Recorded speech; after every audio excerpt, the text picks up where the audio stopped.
C'était il y a 10 jours, le 19 septembre. 2 gendarmes ivoiriens sont arrêtés par les autorités burkinabées après avoir franchi la frontière puis transférés à Ouagadougou.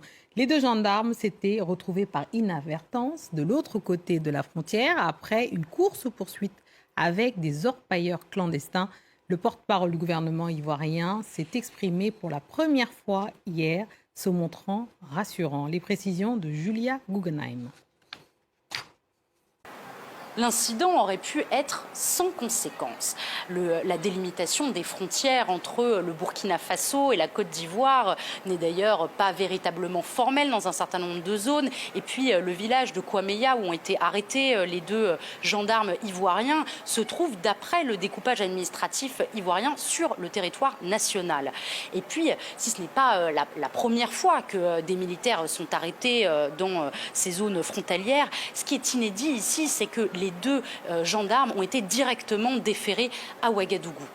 Alors il aura fallu 10 jours pour que les autorités ivoiriennes prennent la parole publiquement sur le sujet. Ils l'ont fait par la voix du porte-parole du gouvernement, Amadou Koulibaly, qui s'est voulu rassurant et il a voulu désamorcer les tensions. Il a expliqué que les militaires allaient bien, que des négociations étaient en cours et qu'il était optimiste tant que le dialogue n'était pas rompu. Il a également insisté sur le fait que cet épisode n'avait rien à voir avec l'épisode des 49 militaires ivoiriens qui avaient été détenus pendant 6 mois par le Mali et qui à l'époque avait créé de très grandes tensions entre les 2 pays.